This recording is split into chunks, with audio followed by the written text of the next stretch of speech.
In the last lecture, I established two premises. One, that alcoholism is a hereditary disease, and most people in the field of alcoholism have come to accept that. The evidence has surfaced, and it's just too overwhelming. Harder to understand and accept is the fact that psychological and social and cultural factors not only don't cause alcoholism, they don't even contribute. They're not relevant.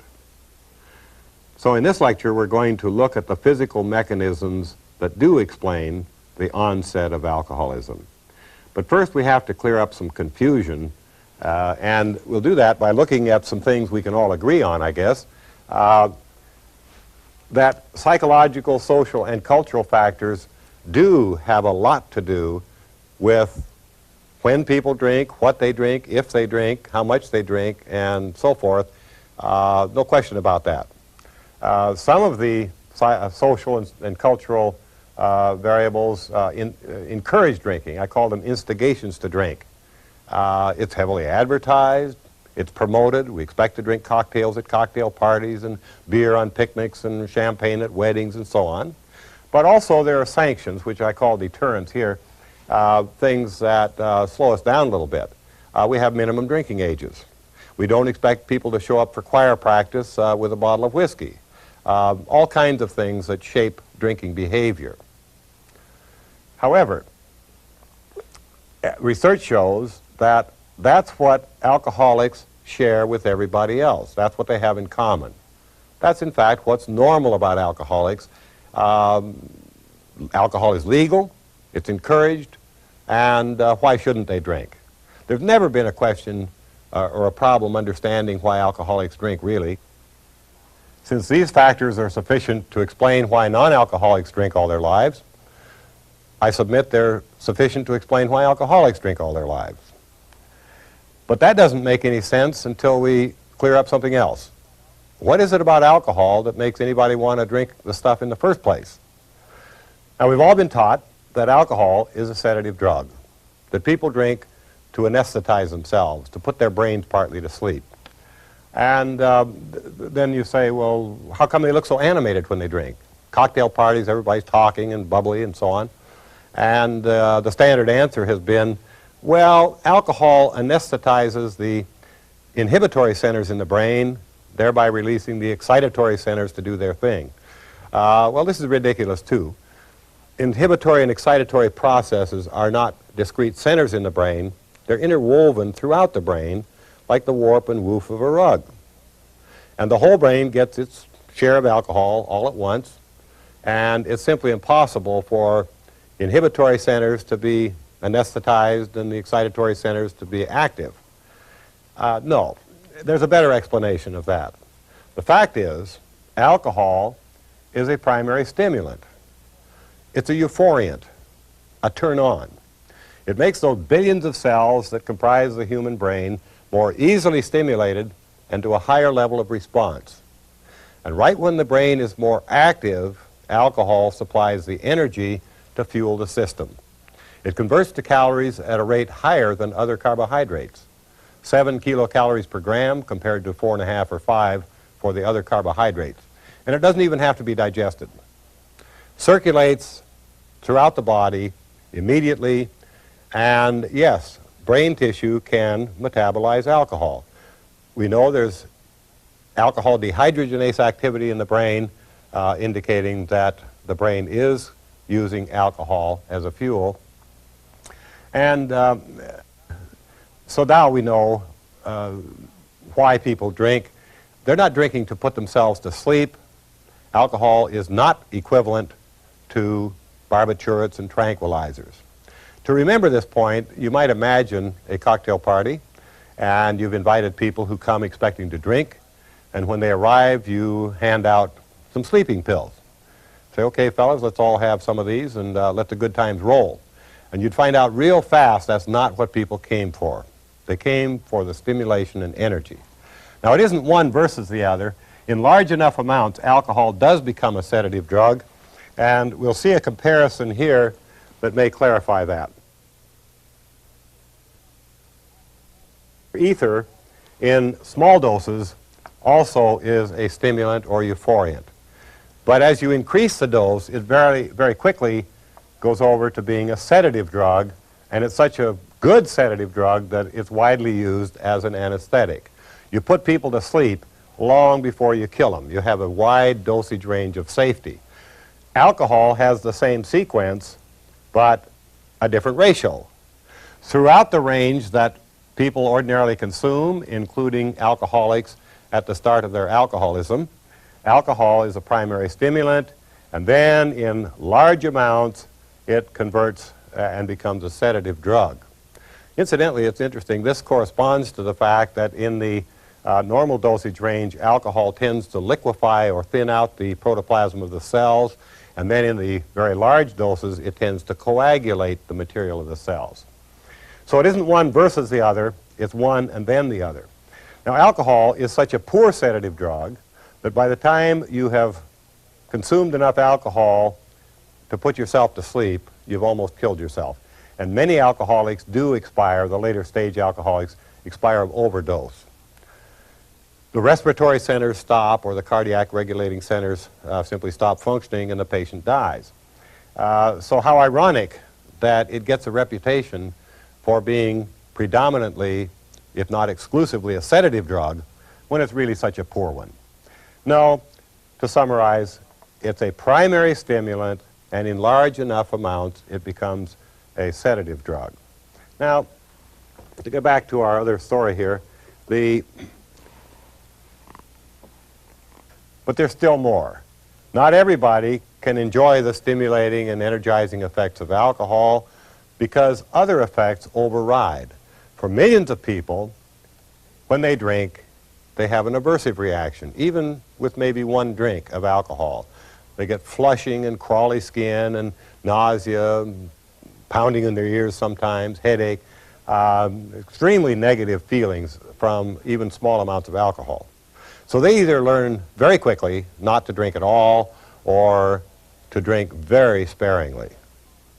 There are millions of other people who can tolerate a drink or two or three perhaps, and then they start getting that aversion reaction.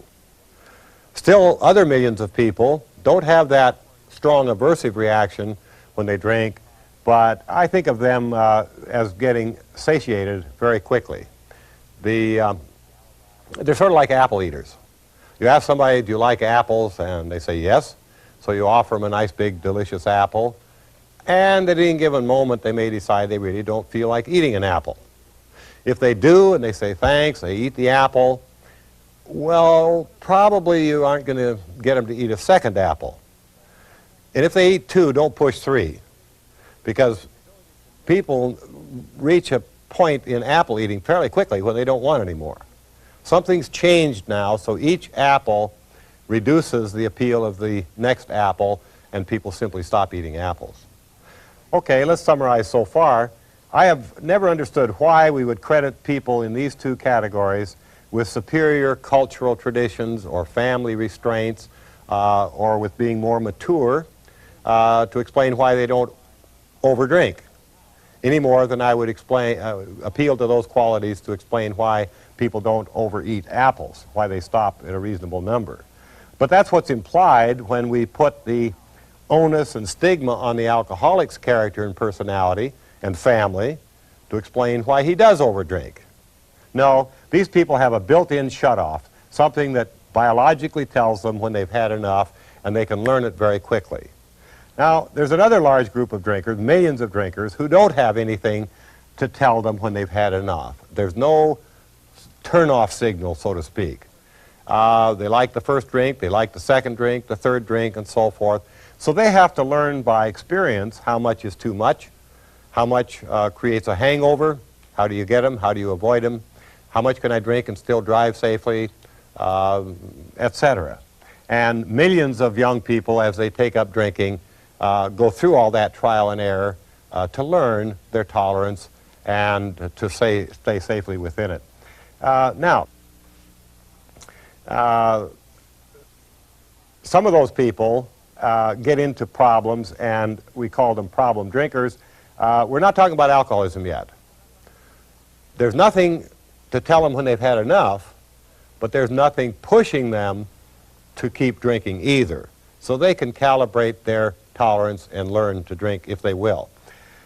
Now we come to the alcoholic and to alcoholism, and that's a totally different picture.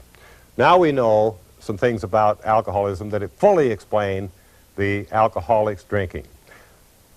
We talk about early intervention, and we're not even close to that target.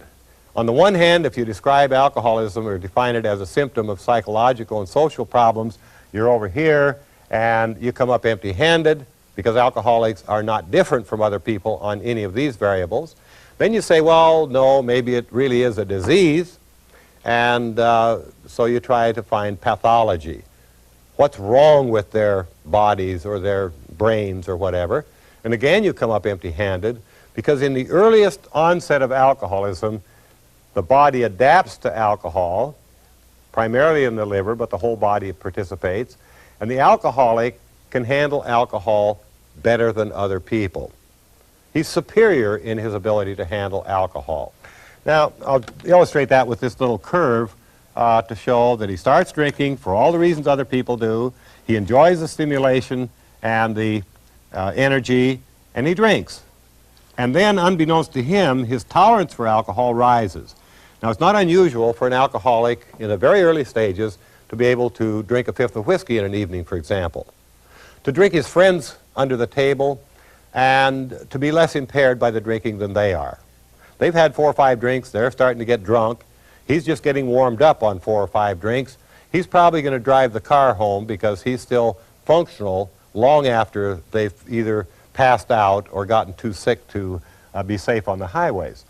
Now, he hails that discovery as a wonderful discovery because he can handle his liquor, and we've always admired that characteristic.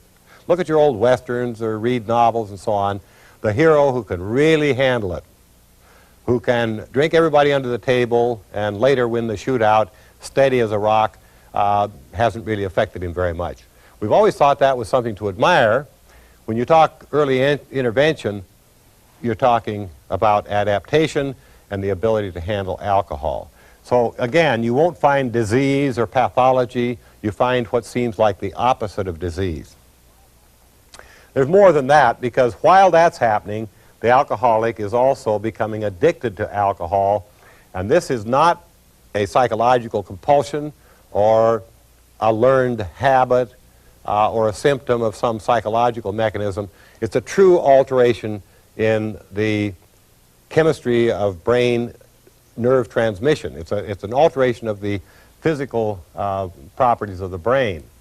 And as those two things happen, he adapts to alcohol, becomes addicted to it.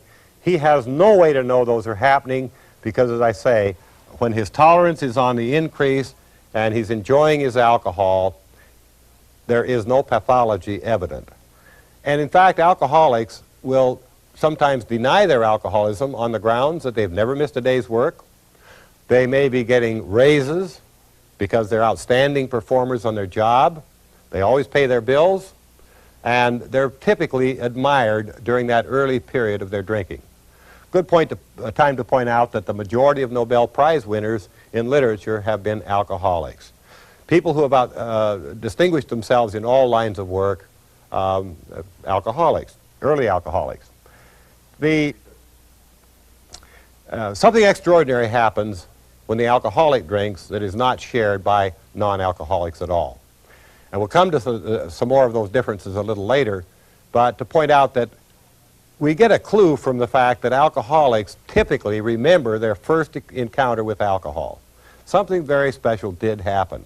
Bill Wilson, the principal founder of AA, described in his biographies, up till I drank whiskey, it's as though I was in mental chains. When I drank, I was released, I was free. Others verbalize it differently. Many alcoholics will say, it's as though I was born 2 drinks down. And when I drank, I felt like other people seemed to feel when they weren't drinking. A counselee, a fellow being counseled by his Catholic priest, the priest was coming on him about why did you drink, assuming that he was trying to anesthetize himself and trying to find out what caused him to do that. And after just so long, the patient said, "But Father, I never drank to escape life. I drank to have life and have it more abundantly." Intuitively, he knew. And so on. Other alcoholics have other ways of expressing it, but there's obviously something special that happens when they drink. And we'll explain that again or a little later, too. The fact is that something different happens when the alcoholic drinks, and it's explained by the fact that his body has adapted to alcohol and the brain has become addicted. Now, the flip side doesn't get discovered until later.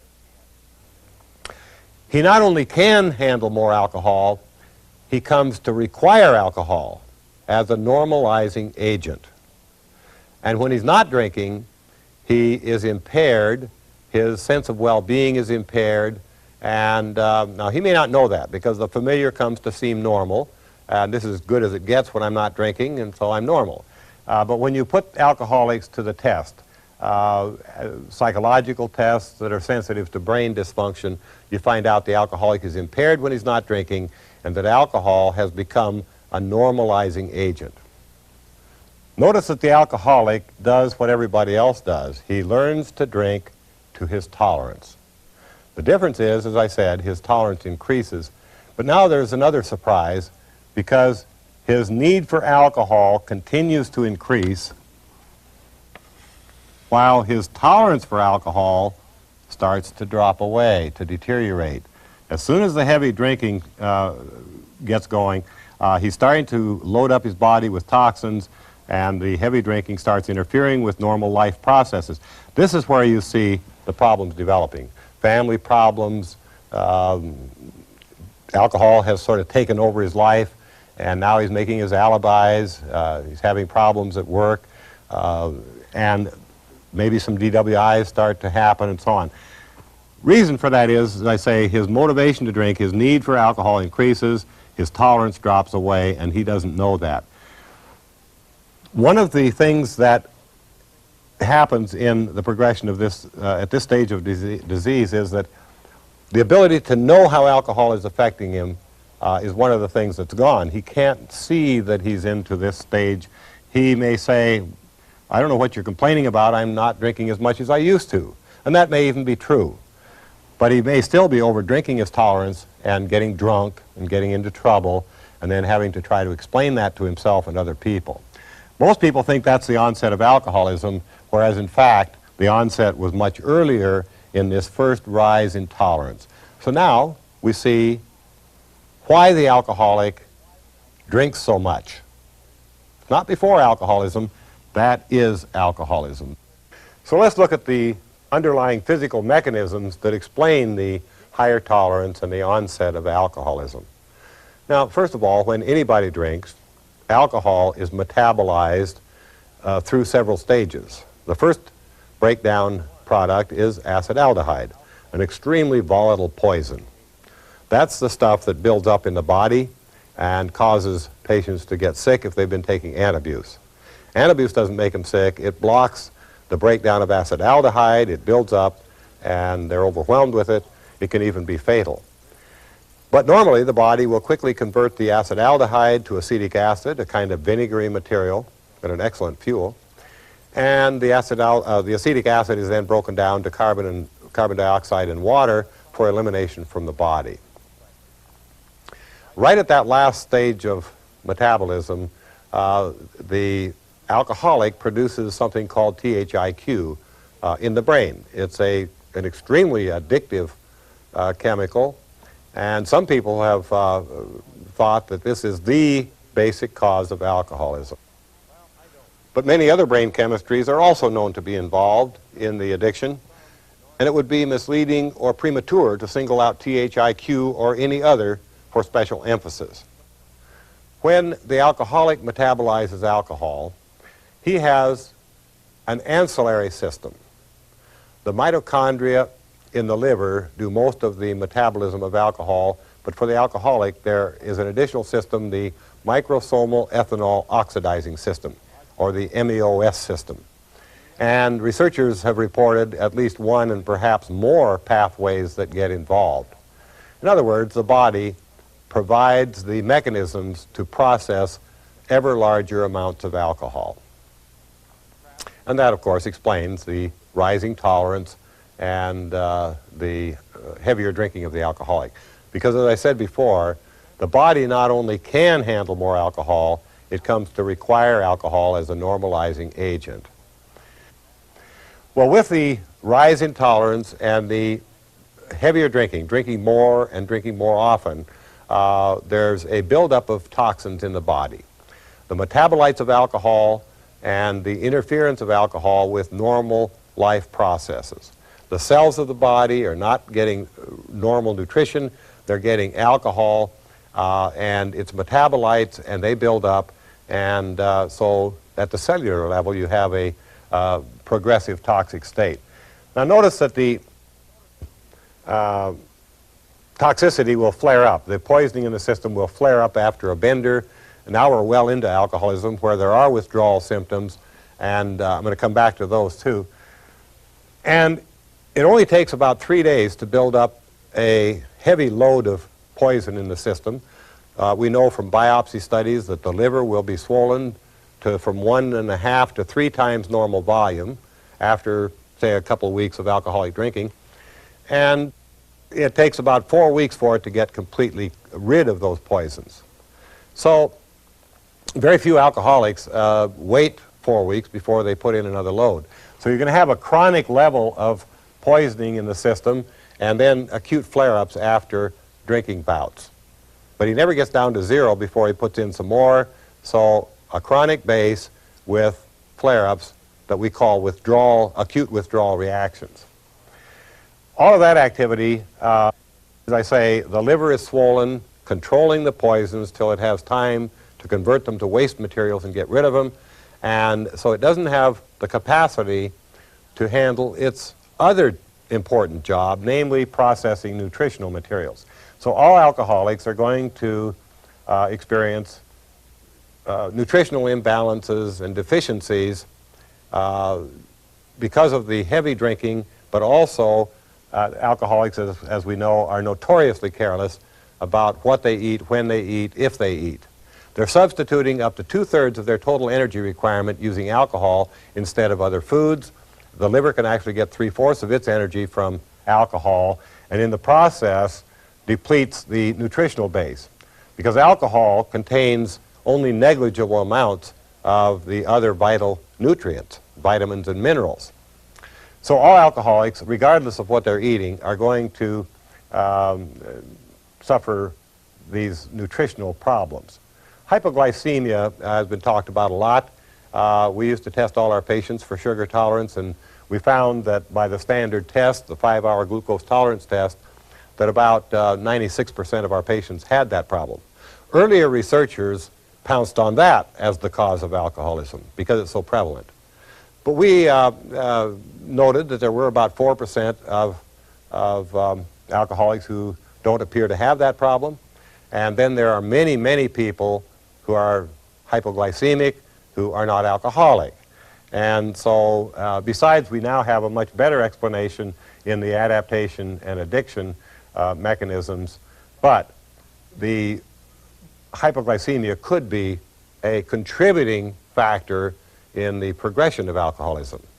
And that's how we see that. Now, with all of that heavy drinking, heavy loads of poison, malnutrition, some of the tissues in the body actually get damaged. And so the body is gradually deteriorating. Now, I used to just say that's permanent deterioration. Autopsy studies have shown that alcoholic brains shrink as the disease progresses. The mass of the brain shrinks. And we used to just say, well, that's permanent damage. But now, with better brain scan equipment, researchers have resurveyed that question, going out 4 years into sobriety, 4 years after the last drink. And they found that the mass of the brain has restored itself. Now, that doesn't mean that the dead cells came back to life.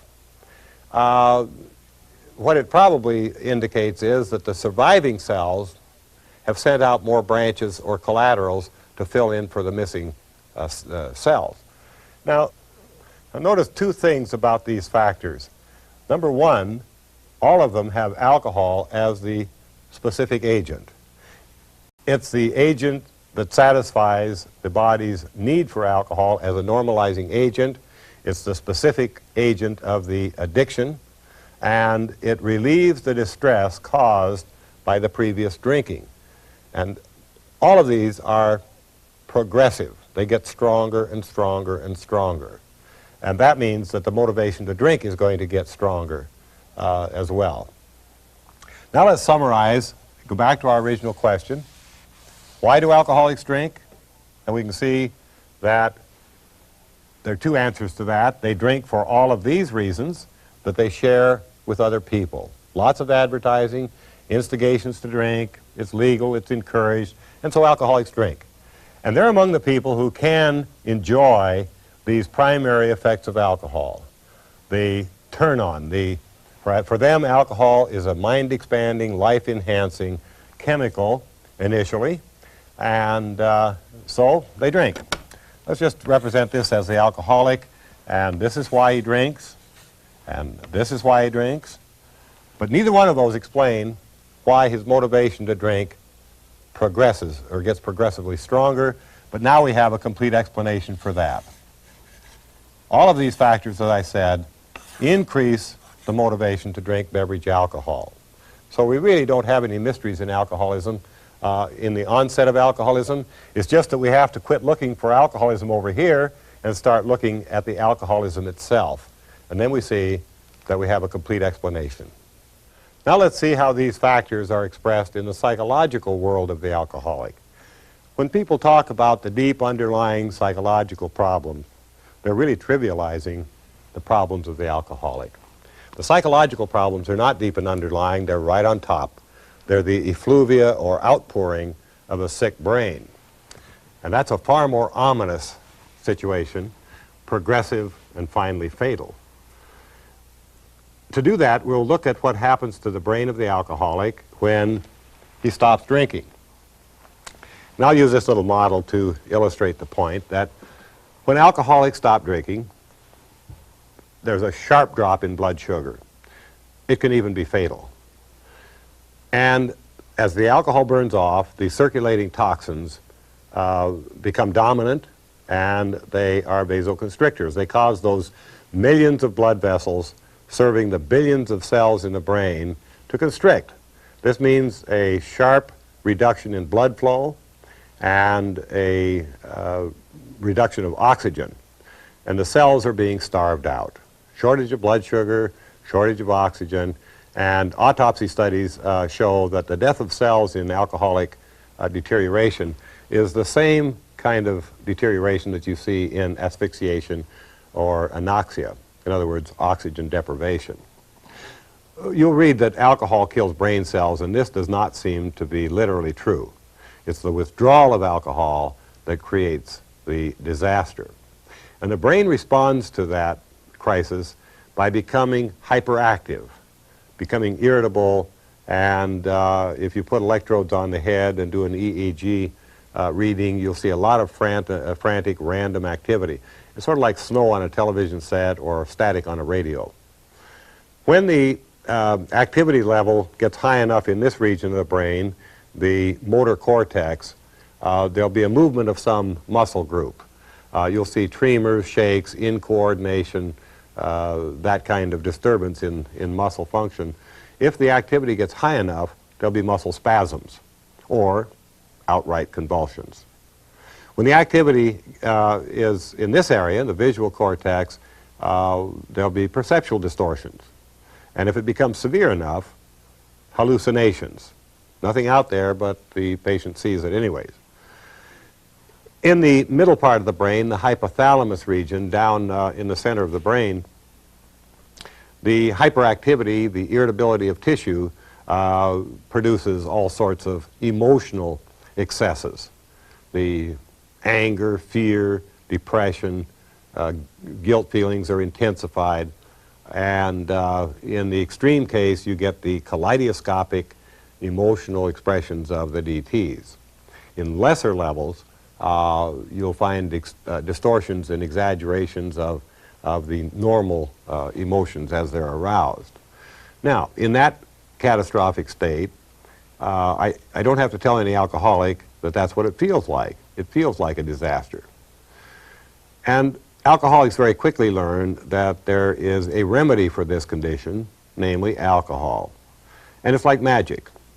Alcohol cancels the effect of the circulating toxins. And the capillaries dilate back to their normal diameter. This means increased blood flow, more oxygen, and the alcohol itself is energy, and the system normalizes and turns back on. So alcohol literally is medicine for the sick alcoholic. It literally is a normalizing agent for the sick alcoholic. Now, we've known about this acute withdrawal and for many years. What we've overlooked is the fact that there's a protracted withdrawal period when the same mechanisms are working.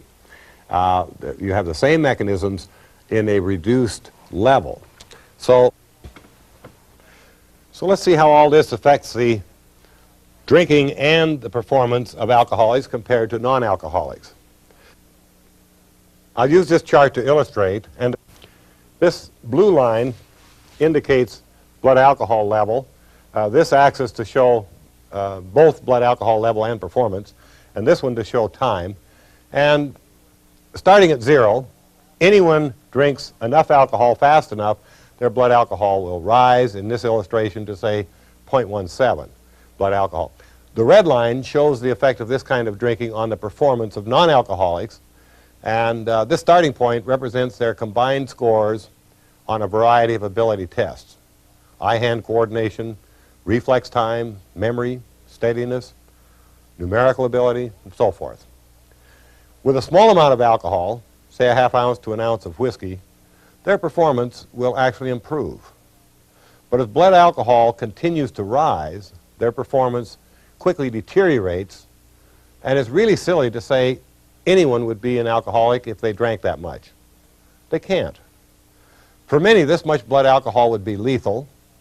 Others would be vomiting the stuff back up or passed out long before their blood alcohol got this high. Talk about body weight is a diversion, really, that has nothing to do with it. Assuming a non-alcoholic could drink to a 0.17 blood alcohol level, his performance would be grossly impaired. The holiday advice that if you've been drinking too much, stop for a while before you drive your car is good advice for the non-alcoholic, because as soon as his blood alcohol starts down, his performance improves. But the advice completely misses the alcoholic. Over here at the start of this yellow line, notice that before he starts drinking, his performance is impaired. This is what I was talking about in that discussion of the brain. The familiar comes to seem normal, but if you give him the mental ability test, you find out that even early alcoholics are impaired during that protracted withdrawal period of several weeks after they stop drinking. Well, when the alcoholic starts drinking, his performance improves along with a vast improvement in his sense of well-being. It stays improved as long as two things are true. As long as blood alcohol is rising or staying even, and as long as he drinks within his tolerance. If he overdrinks his tolerance, even a little bit, he simply gets drunk. Now, 0.17 is well within the tolerance of many alcoholics. This is a remarkable difference in performance between alcoholics and non-alcoholics, but now notice the sharp contrast at the other end of the chart. When the alcoholic stops drinking and blood alcohol starts down, his performance crashes. By the time blood alcohol drops to, say, 0.15, his performance is grossly impaired. It's the direction that matters most. When blood alcohol is rising, the alcoholic is fine. When it drops, he quickly falls apart. Why else did you really think alcoholics carry alcohol in the car when they drive and stop at all the watering holes on a long trip? Once they start drinking, they don't dare stop. Now, early alcoholics are sometimes able to float through a weekend of steady drinking, doing chores around the house, or even a whole vacation, enjoying a very high level of blood alcohol. The problem is they can't do it reliably. If their blood alcohol starts down, really ugly feelings prompt them to drink some more before they become incompetent. But no such strong warning deters them from over-drinking their tolerance. So as the disease progresses, they more and more often do over-drink their tolerance. Now, this may not be too serious at home, but on the highway, it's deadly. As the disease progresses, they completely lose the ability to drink within their tolerance, pathetically drinking for medicine to relieve the anguish of withdrawal. They're seriously impaired, whether drinking or not drinking. Well, by now it should be clear that the attempt to treat the so-called deep underlying psychological problems of the alcoholic in reality trivializes them. Really deep and underlying is the source of all of the alcoholic's psychological problems, the brain-mind system, profoundly disturbed in its organic functions and trapped in an insane world of misinformation. Lecture 4, Releasing the Alcoholic, describes the descent of the alcoholic into organic insanity and how the information in all of these lectures is essential for his release into full recovery.